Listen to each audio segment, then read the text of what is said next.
Assalamualaikum warahmatullahi wabarakatuh. Perkenalkan, nama saya Fikri Taufikul Hakim dengan NIM 1239240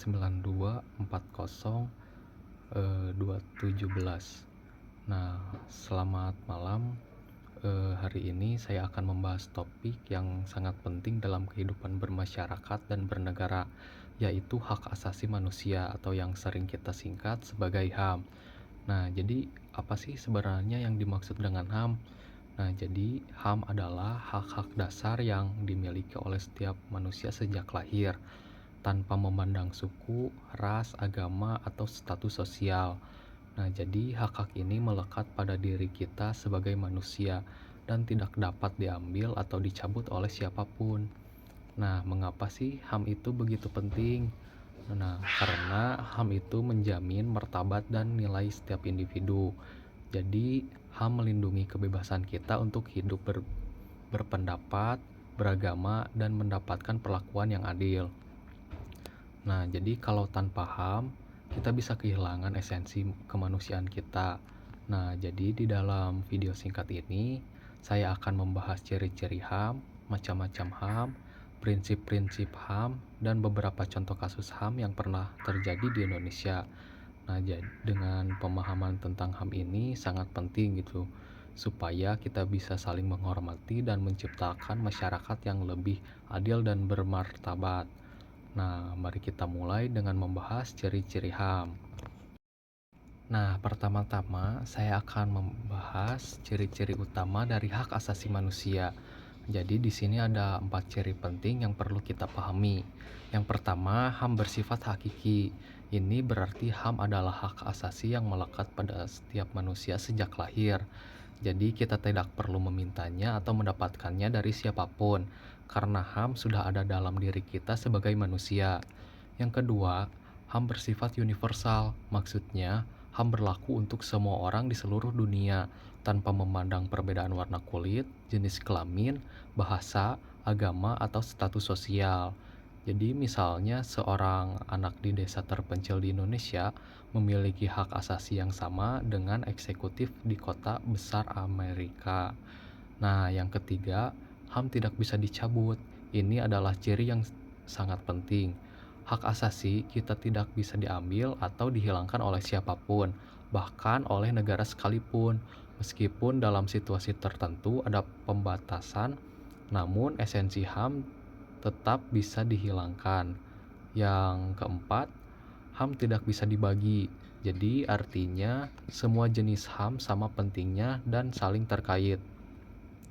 Jadi kita tidak bisa mengatakan bahwa satu jenis HAM lebih penting dari yang lainnya. Misalnya hak untuk hidup sama pentingnya dengan hak untuk mendapatkan pendidikan atau hak untuk bekerja. Nah, jadi dengan memahami ciri-ciri ini sangat penting supaya kita bisa menghargai HAM baik memiliki kita sendiri maupun milik orang lain. Dengan pemahaman ini, kita bisa lebih peka terhadap isu-isu HAM yang ada di sekitar kita dan beberapa dalam menjaga dan mempromosikan HAM dalam kehidupan sehari-hari.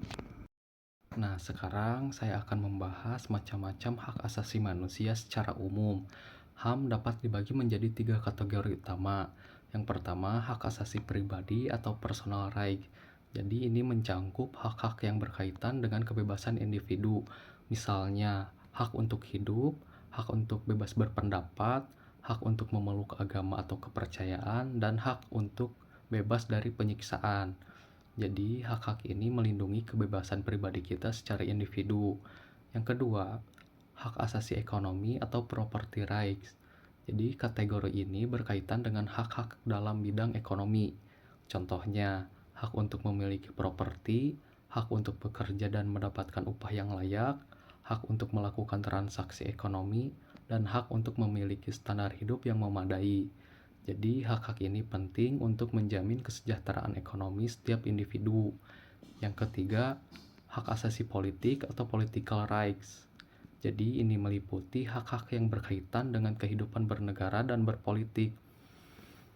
Misalnya, untuk memilih dan dipilih dalam pemilihan umum, hak untuk berpartisipasi dalam pemerintahan, hak untuk membentuk dan bergabung dengan partai politik, serta hak untuk mengakses informasi publik.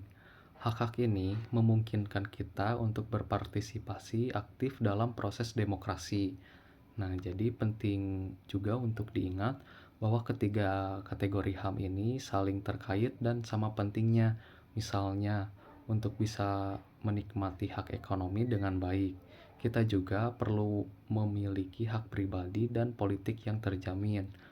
Nah, dengan memahami macam-macam HAM ini, kita bisa lebih menyadari luasnya cangkupan hak asasi yang kita miliki dan pentingnya menjaga serta menghormati HAM dalam berbagai aspek kehidupan.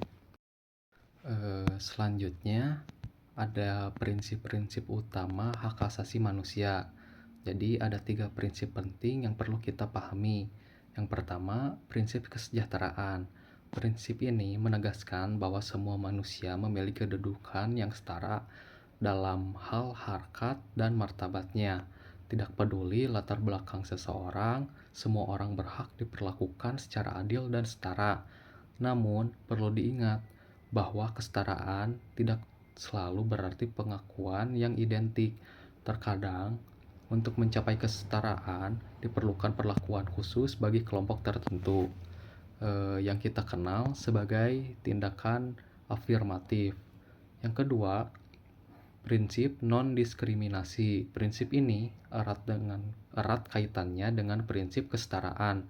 Non-diskriminasi berarti bahwa tidak ada seorang pun yang boleh diskriminasi atas dasar ras, warna kulit, jenis kelamin, bahasa, agama, pandangan politik, asal-usul kebangsaan, atau status lainnya.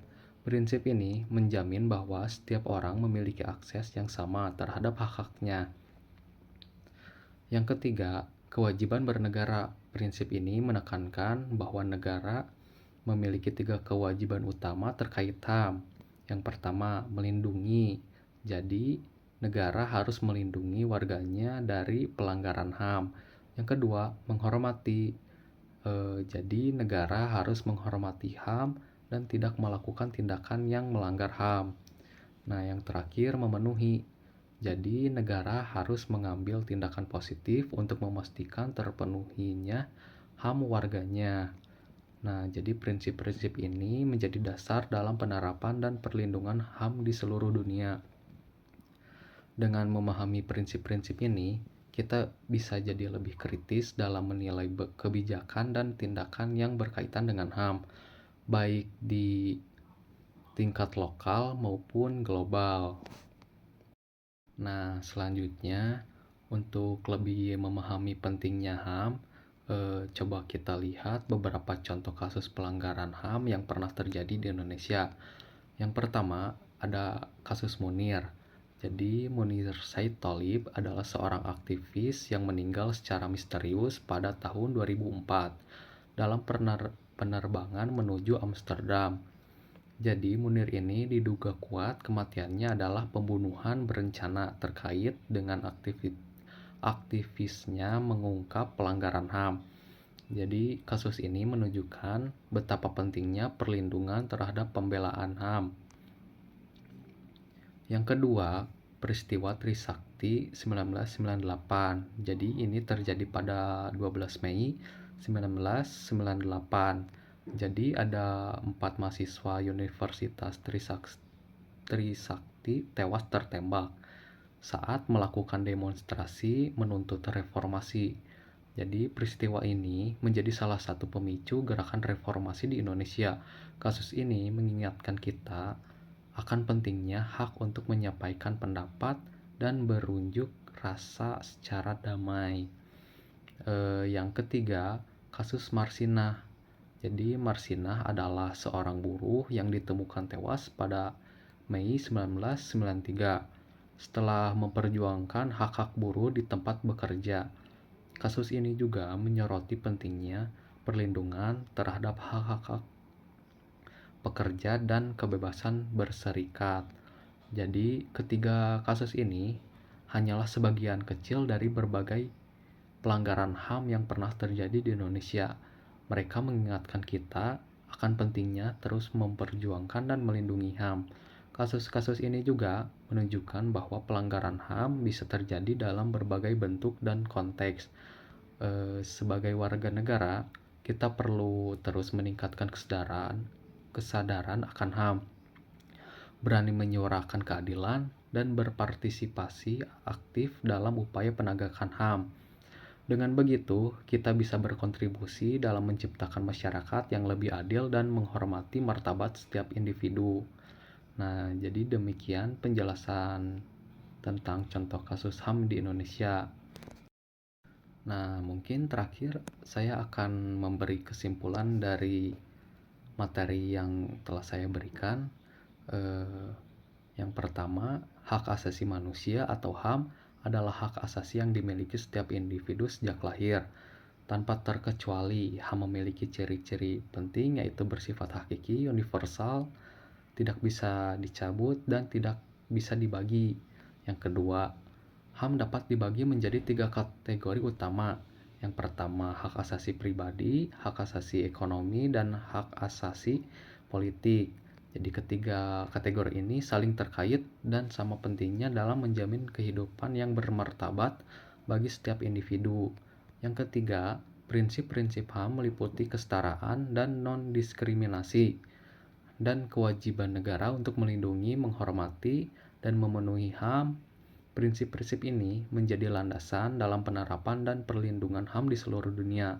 Nah, dari keempat contoh kasus pelanggaran HAM di Indonesia, seperti kasus Munir, peristiwa Trisakti, dan kasus Marsinah, mengingatkan kita akan pentingnya terus memperjuangkan dan melindungi HAM dalam kehidupan sehari-hari. Nah, sebagai penutup, pemahaman tentang HAM bukan hanya penting bagi pemerintah atau aktivis, tetapi juga setiap warga negara. Dengan memahami HAM, kita bisa lebih menghargai martabat setiap individu, memperjuangkan keadilan, dan berkontribusi dalam menciptakan masyarakat yang lebih baik. Nah, mari kita bersama-sama untuk terus meningkatkan kesadaran akan HAM dan menerapkan dalam kehidupan sehari-hari. Dengan begitu, kita bisa membangun Indonesia dan dunia yang lebih adil, setara, dan menghormati hak asasi setiap manusia. Nah, terima kasih atas perhatiannya. Mohon maaf bila ada salah kata. Wassalamualaikum warahmatullahi wabarakatuh.